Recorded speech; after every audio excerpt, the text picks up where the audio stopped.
எல்லாருக்கும் வணக்கம். நான் டாக்டர் கார்த்திகேயன். பெற்ற தாய் அம்மாவுக்கு புற்றுநோய் வந்துருச்சு. அதனால அவங்களோட பையனும் பொண்ணும் புற்றுநோய் தங்களுக்கும் பரவிடுமோ, அம்மா கிட்ட இருந்து பரவிடுமோ அப்படிங்கிற அச்சத்துல வீட்டை விட்டே போயிடுறாங்க. இது ஒரு உண்மை சம்பவம். இந்த மாதிரி உதாரணங்கள் தினம் தினம் நடந்துகிட்டு தான் இருக்கு. புற்றுநோய் ஒரு பரவக்கூடிய வியாதி கிடையாது அப்படிங்கிற விழிப்புணர்வே மக்கள் கிட்ட நிறைய கிடையாது. என்னென்ன உணவுகள் சாப்பிடலாம், கேன்சர் வராம தடுக்க, இல்ல கேன்சர் இருக்கிறவங்களுமே என்னென்ன உணவுகள் சாப்பிடலாம்? ஃபர்ஸ்ட் பூண்டுல அல்லிசின் அல்லியம் அப்படிங்கிற ஒரு கெமிக்கல் இருக்குது. இது புற்றுநோயில இருந்து நம்மளை பாதுகாக்குது. மஞ்சள் சேர்த்துக்கணும் உணவுல. இதுல குர்குமின் அப்படிங்கிற அமிலம் இருக்கு. இது ரொம்ப ஹெல்ப்ஃபுல்லா இருக்கு. ஆளி விதைகள் இருக்கு இல்லையா, ஆளி விதைகள் ஆயில் கூட கிடைக்குது, ஃபிளாக்ஸீட் ஆயில். இதை கூட கொஞ்சம் நம்ம சாலட்லாம் யூஸ் பண்றோம்னா லைட்டா அதுல ட்ரெஸ்ஸிங்க்கு நம்ம ஆயில் யூஸ் பண்றோம். ஸோ அதுக்கு இந்த ஆலிவிதை ஆயில் யூஸ் பண்ணோம்னாலும் அது கேன்சர்ல இருந்து ப்ரொடெக்ட் பண்ணுது. அப்புறம் கீரைகள், ப்ராக்கலி, ஸ்பினாச் போன்ற கீரைகள், இதுல குளுக்கோசினோலேட், இண்டோல் 3 கார்பினால், சல்ஃபார்ஃபேன் அப்படிங்கிற நிறைய கெமிக்கல்ஸ் இருக்கு. இந்த கெமிக்கல்ஸ் எல்லாமே நம்மள புற்றுநோயில இருந்து பாதுகாக்கக்கூடிய நல்ல கெமிக்கல்ஸ். அதனால பச்சை காய்கறி, கீரைகள்ங்கிறது நம்மள எல்லா வகை புற்றுநோயிலிருந்தும் பாதுகாக்க வல்லது. அப்புறம் எலுமிச்சை, இதுல வைட்டமின் சி இருக்கு. இதுவுமே ஆன்டி ஆக்சிடென்ட், நம்மள புற்றுநோயிலிருந்து பாதுகாக்கும். அப்புறம் கேரட், சர்க்கரை வெள்ளிக்கிழங்கு, இதெல்லாம் கெரட்டினாய்ட்ஸ் அப்படின்னு சொல்லக்கூடிய ஒரு விதமான கெமிக்கல்கள் இருக்கு. இந்த கெரட்டினாய்ட்ஸ், லூட்டின், லைகோப்ளின் இதெல்லாம் இந்த கேரட்ல இருக்கு. ஸோ நம்மளுக்கு நல்லது. அடுத்து காளான்லேயே நிறைய anti inflammatory and immune enhancing properties, தடுப்பு சக்தி அதிகரிக்கக்கூடிய ப்ராப்பர்ட்டிஸ்ங்கிறது காளானுக்கு இருக்கு. முக்கியமாக ஏசியன் காளான்ஸ் சொல்லக்கூடிய நாம் சாப்பிட்ற வகை தான். ஸோ அதில் இந்த காளான் வகைகள்லேயும் நல்ல ஒரு புற்றுநோயை தடுக்கக்கூடிய வல்லமை இருக்கு. அப்புறம் எல்லா பழங்கள், காய்கறிகள் எல்லாம் சொல்லிட்டாலும் லோ பெஸ்டிசைட், இப்போ பழம் காய்கறிகளில் இந்த பூச்சி மருந்து தெளிக்கிறது இருக்கிறதுனால எந்தெந்த பழம் காய்கறிகளில் பூச்சி மருந்து கம்மியாக இருக்குது அப்படிங்கிறத ஃபர்ஸ்ட் பார்க்கணும். ஸோ ஃபர்ஸ்ட் இந்த ஸ்வீட் கார்ன், பைனாப்பிள், அன்னாசி, பப்பாளி, மேங்கோ, மாம்பழம், கேபேஜ், முட்டைக்கோசு, ஆனியன், காலிஃப்ளவர், இதிலெல்லாம் நம்மளுக்கு பெஸ்டிசைடு பூச்சிக்கொல்லி அளவுகள் கம்மி.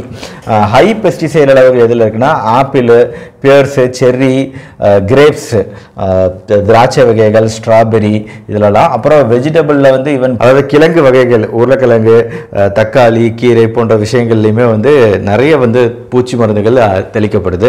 ஸோ இதை நம்ம அவாய்ட் பண்ணி வாங்குறது முடியுமான்னு தெரியல. எல்லாராலும் முடியாது, என்னாலேயே முடியாது.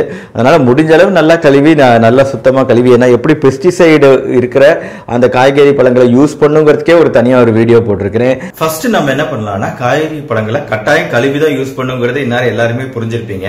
ஆனா சாதாரணமா அப்படி நம்ம கழுவும் போது அதுல இருக்கிற எல்லா நெஞ்சுகளும் போறது இல்ல. ஒரு 40 to 50% தான் அது மேல படிஞ்சிருக்கிற பூச்சிக்கொல்லிகள் எல்லாம் போகுது. மீதி இருக்கிறது அந்த தோல்ல ஒட்டிக்கிட்டு தான் இருக்கும். சோ அப்படிங்கும்போது அதை இன்னும் கொஞ்சம் முழுமையா கழுவணும்னா நாம ஃபர்ஸ்ட் மெத்தட் என்னன்னா உப்பு யூஸ் பண்ணலாம். இந்த உப்பு அப்படிங்கிறது ஹிமாலயன் சால்ட் அல்லது சீ சால்ட் இல்ல நார்மல் உப்பு எதா இருந்தாலும் ஓகே. அந்த உப்பு கலக்கப்பட்ட தண்ணீர்ல நம்ம காய்கறி பழங்களை ஒரு 20 நிமிஷமாவது ஊற வச்சு அதுக்கப்புறமா அதை எடுத்து கழுவிட்டு யூஸ் பண்ணோம்னா கிட்டத்தட்ட அந்த காய்கறி பழங்கள் மேல படிஞ்சிருக்கிற 80% பெஸ்டிசைட் பூச்சிக்கொல்லிகள் அதனால நீக்கப்படும். ஆனா உப்போட டேஸ்ட் நம்ம சமையலை பாதிக்குங்கிறதுனால கொஞ்சம் நல்லா கழுவிட்டு அப்புறம் தான் அதுக்கப்புறம் சமையலுக்கு அதை யூஸ் பண்ணணும். ரெண்டாவது விஷயம் வினிகர். ஒரு பங்கு வினிகருக்கு 4 பங்கு தண்ணீர் அப்படிங்கிற அளவுல வினிகரும் தண்ணீரும் கலக்கப்பட்ட அந்த சொல்யூஷன் அதுல நம்ம காய்கறி பழங்களை ஒரு 20 நிமிஷம் கழுவி அதுக்கப்புறமா சுத்தமா கழுவி யூஸ் பண்ணோம் அப்படின்னா அதுல இருக்கிற பெஸ்டிசைட் பூச்சிக்கொல்லிகள் ஒரு 80% போகும். பட் உப்பு, வினகர் இது மூலமா கிட்டத்தட்ட 80% பூச்சிக்கொல்லிகளை நீக்க முடியினாலும் அடுத்து நான் சொல்லக்கூடிய கெமிக்கல் மூலமா கிட்டத்தட்ட 90 to 95% பூச்சிக்கொல்லிகள் நீக்கப்படும். சோ அந்த கெமிக்கல் என்னன்னா பேக்கிங் சோடா அப்படின்னு சொல்லுவோம். பேக்கிங் சோடா அப்படிங்கிறது யூகேல பைகார்பனேட் ஆஃப் சோடா அப்படின்னு சொல்லுவோம். இது வேற ஒண்ணுமே கிடையாது, பியூர் சோடியம் பைகார்பனேட். அதுதான் பேக்கிங் சோடா. பேக்கிங் சோடாவுக்கும் பேக்கிங் பவுடருக்கும் வித்தியாசம் இருக்கு. நாம யூஸ் பண்ண வேண்டியது பேக்கிங் சோடா, பேக்கிங் பவுடர் கிடையாது. பேக்கிங் பவுடர்ல சோடியம் பைகார்பனேட் பிளஸ் 2 ஆசிட் கலந்திருப்பாங்க. 1 டீஸ்பூன் பேக்கிங் சோடா ஒரு 2 கப் வாட்டர்ல நல்லா மிக்ஸ் பண்ணிட்டு அதுக்கப்புறம் ஒரு 15 நிமிஷம் அந்த பேக்கிங் சோடா கலக்கப்பட்ட தண்ணீர்ல கழுவிட்டு அதுக்கப்புறம் நல்ல தண்ணீர்ல கழுவிட்டு யூஸ் பண்ணோம்னா கிட்டத்தட்ட 90 to 95% பூச்சிக்கொல்லிகள் அது மேல இருக்கிறத நம்ம நீக்க முடியும். அடுத்து 4வது லெமன், எலுமிச்சம்பழமும் நல்ல ஒரு பூச்சிக்கொல்லியை நீக்கக்கூடிய ஒரு விஷயம்.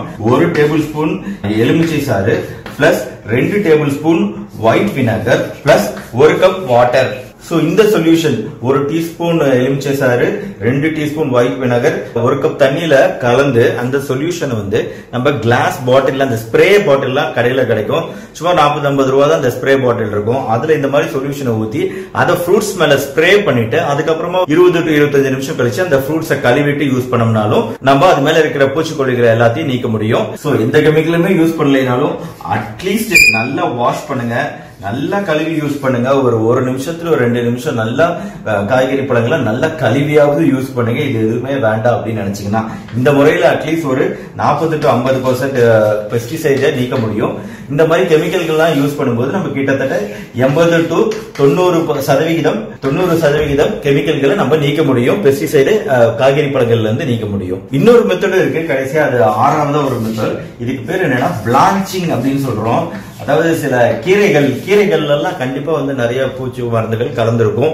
பூச்சிகள்ல இருந்து பாதுகாக்கிறதுக்காக கண்டிப்பா பெஸ்டிசைட் யூஸ் பண்ணிருப்பாங்க. பிளான்ச்சிங் அப்படிங்கிற முறையில என்ன பண்ணுவோம்னா, நம்ம சுட வச்ச தண்ணியில ஒரு 2 நிமிஷம் அந்த கீரையை போட்டு அதை ஒரு அலசிட்டு உடனே எடுத்து அது ஜில் வாட்டர்ல திருப்பி போட்டுறணும். சோ அந்த மாதிரி போடும்போது பெஸ்டிசைட் அதுல இருந்து நீக்கப்படும். சில காய்கறிகள்லாம் வந்து நம்ம ஃப்ரிட்ஜ்ல வச்சு ரொம்ப நாள் வச்சு யூஸ் பண்ணணும் அப்படின்னு நினைச்சீங்கன்னா அதுக்குமே இந்த பிளான்ச்சிங் மெத்தட் ஹெல்ப்ஃபுல்லா இருக்கும். ஏன்னா வந்து நம்ம வந்து ஒரு 2 நிமிஷம் அந்த சுடுதண்ணியில போடும்போது கொஞ்சம் லைட்டா ஒரு குக்கான மாதிரி ஆயிடும். சோ அதுக்கப்புறமா அதை எடுத்து ஃப்ரிட்ஜ்ல வச்சிட்டோம்னா அந்த ஃப்ரெஷ்னஸ் கெடாமையும் இருக்கும், அதே சமயம் அதை ரொம்ப நாள் யூஸ் பண்ணவும் முடியும். அதே மாதிரி முடிஞ்ச அளவு நம்ம காய்கறி பழங்கள்ல தோல் நீக்க முடியும் அப்படின்னா தோலை நீக்கியே யூஸ் பண்ணுங்க, அதுதான் பெஸ்ட். சோ தக்காளி, கத்திரிக்காய், திராட்சை, கொய்யா, மாம்பழம், வெள்ளரி, முக்காவாசி இந்த தரைக்கு மேல விளைவிக்கப்படும் எல்லா பழம் காய்கறிகளிலுமே கண்டிப்பா வந்து பூச்சிக்கொல்லிகள் கலந்துருக்கும். சோ அதனால கண்டிப்பா இதையெல்லாம் நல்லா கழுவி நான் சொன்ன மெத்தட் யூஸ் பண்ணி கழுவி தான் யூஸ் பண்ணணும். சோ அடுத்து நம்ம பார்க்க போறது இந்த வாழைப்பழமும் மாம்பழமும். நம்ம ரெகுலரா வாழைப்பழம்ங்கிறது ரெகுலரா சாப்பிடக்கூடியது, மாம்பழம்ங்கிறது சீசன் அப்போ வரக்கூடிய சாப்பிடக்கூடியது.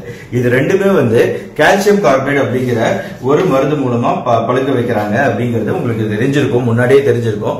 சோ இந்த கால்சியம் கார்பைட் நம்ம உடம்புக்கு ரொம்பவே நஞ்சு, ஏகப்பட்ட பிரச்சனைகளை உண்டாக்கும். அதை பத்தி ஃபுல்லா போக வேணாம். பட் நாம வந்து இந்த கால்சியம் கார்பைட் யூஸ் பண்ணி இந்த பழங்கள் பழுக்க வைக்கப்பட்டிருக்கா இல்ல இயற்கையான முறையில பழுத்திருக்கா அப்படிங்கறத எப்படி தெரிஞ்சுக்கிறது? அது இந்த படத்தை பாருங்க. முதல்ல இந்த வாழைப்பழத்தோட கலர் பாருங்க. கால்சியம் கார்பைட் வச்சு பழுக்க வைக்கப்பட்ட வாழைப்பழம் அப்படிங்கிறது நல்லா ஃபுல்லா எல்லோவா இருக்குது. பழம் ஃபுல்லா தோல் எல்லோவா இருக்கு. ஆனா அதோட காம்பு பாருங்க, அது இன்னும் பச்சை கலர்ல தான் இருக்கு. ஆனா பழம் மட்டும் மஞ்சள் கலர்ல இருக்கு. சோ இதுதான் ஒரு முக்கியமான டிஃபரன்ஸ். ஏன்னா கல்லு வச்சதுனால இது சீக்கிரம் பழம் சைடு சீக்கிரம் அந்த கலர் நிறம் மாறிடுச்சு. ஆனா காம்பு பகுதி இன்னும் அதே பச்சை நிறத்துல இருக்கு. இதே நார்மலா இயற்கையான முறையில பழுத்த வாழைப்பழத்தை பாருங்க. இதுல வந்து அங்கங்க கருப்பும் இதுமா ஒரு மாதிரி வாடி வந்தங்கிற மாதிரி இருந்தாலும் அதோட காம்பு பகுதி பிரவுனாவோ கருப்பாவோ இருக்கும். சோ இது இயற்கையான முறையில பழுத்த வாழைப்பழம். சோ இத பார்த்து நம்ம வாங்கணும். அதே மாதிரிதான் மாம்பழத்துக்கும். மாம்பழம் வந்து கண்டிப்பா நீங்க மார்க்கெட்ல போய் வாங்கும்போது பாருங்க, நீங்க மூந்து பார்க்கணும். மூந்து பார்த்தாலே உங்களுக்கு தெரியும் நல்ல ஒரு மனம் வீசுது, மாம்பழத்துல இருந்து நல்ல வாசனை வருது அப்படின்னாலே தைரியமா நீங்க வாங்கலாம். லைட்டா தான் மாம்பழ வாசனையே தெரியுது. ஆனா மாம்பழ கலர் மட்டும் பாத்தீங்கன்னா நல்ல மஞ்சளா சூப்பரா இருக்கு அப்படின்னா வந்து அது கல்லு பழுக்க வைக்கப்பட்ட மாம்பழம். அதை நம்ம வாங்கி யூஸ் பண்ணக்கூடாது. அடுத்து 3வது விஷயம் வேக்ஸ் கோட்டிங். அதாவது மெழுகு வச்சு கோட் பண்ணிருப்பாங்க பழத்து மேல. முக்கியமா நீங்க அது எதுல பாப்பீங்க? ஆப்பிள்ல எல்லாருமே பார்த்திருப்பீங்க. இன்னொன்னு கிரேப்ஸ், திராட்சை பழங்கள்லயும் இந்த வேக்ஸ் கோட்டிங், மெழுகு கோட்டிங் யூஸ் பண்றாங்க. எதுக்காக? இந்த பழம் அழுகக்கூடாது, ஃப்ரெஷ்ஷா தெரியணுங்கிறதுக்காக. இது மட்டும் இல்ல, இப்ப வெளிநாட்டுல இருந்து வரக்கூடிய எல்லா பழங்கள்லயுமே வேக்ஸ் கோட்டிங் கண்டிப்பா இருக்கும். கிவி பழமா இருக்கட்டும், ஸ்ட்ராபெரி பழமா இருக்கட்டும், சைனா பியர்ஸா இருக்கட்டும், எந்த வெளிநாட்டு வகை பழங்கள் எடுத்துக்கிட்டீங்கனாலும் வெளிநாட்டுல இருந்து அது இங்க கொண்டு வர வரைக்கும் அது தாங்கணும். அப்ப அதுக்குரிய கெமிக்கல் யூஸ் பண்ணி தான் ஆகணும். சோ அதனால முடிஞ்ச அளவு நம்ம வெளிநாட்டு பழங்கள், எக்ஸோட்டிக் பழங்களை அவாய்ட் பண்ணிட்டு நம்ம நாட்டுல அந்த சீசனுக்கு விளையக்கூடிய பழங்களை வாங்கி அதை நல்லா கழுவி ப்ராப்பரா யூஸ் பண்ணா அது இன்னும் பெட்டர். இந்த மாதிரி பழங்கள் எல்லாத்துலயுமே வந்து அப்படி வாங்கி சாப்பிடுறோம் அப்படின்னா கண்டிப்பா அதோட தோல் எடுத்துடணும். தோல்ல வந்து கண்டிப்பா வேக்ஸ் கோட்டிங் இருக்கும். அதை வந்து போட்டு பிடிச்சி கழுவுனாலும் அது போகவே போகாது. அதனால அதை நம்ம தோலியை நீக்கிறது தான் பெஸ்ட். ஸோ இந்த மாதிரி பொருட்கள், இந்த மாதிரி விஷயங்களை நம்ம உணவுகளில் சேர்த்துக்கும் போது நாம முடிஞ்ச அளவு நம்ம கேன்சர் ரிஸ்க்ல இருந்து நம்மளை பாதுகாத்துக்கிறோம். அதுக்கு மேலே இந்த உப்பு இருக்குது பார்த்தீங்களா, உப்பு சர்க்கரை, உப்பு வந்து ஒரு நாளைக்கு 12 கிராமுக்கு மேலே எடுத்தாலே அதுவுமே வந்து புற்றுநோய் உண்டாக்கக்கூடிய ஒரு காரணியாக அமைஞ்சிடுது. அதனால் உப்பு அளவு கம்மியாக இருக்கணும், சர்க்கரை அளவுகள் கம்மியாக இருக்கணும். Bakery items, pizza, burger, processed meet, processed உணவு வகைகள் இதை பற்றி நான் சொல்லவே தேவையில்லை, ஒவ்வொரு வீடியோலையும் சொல்லிட்டு இருக்கேன்.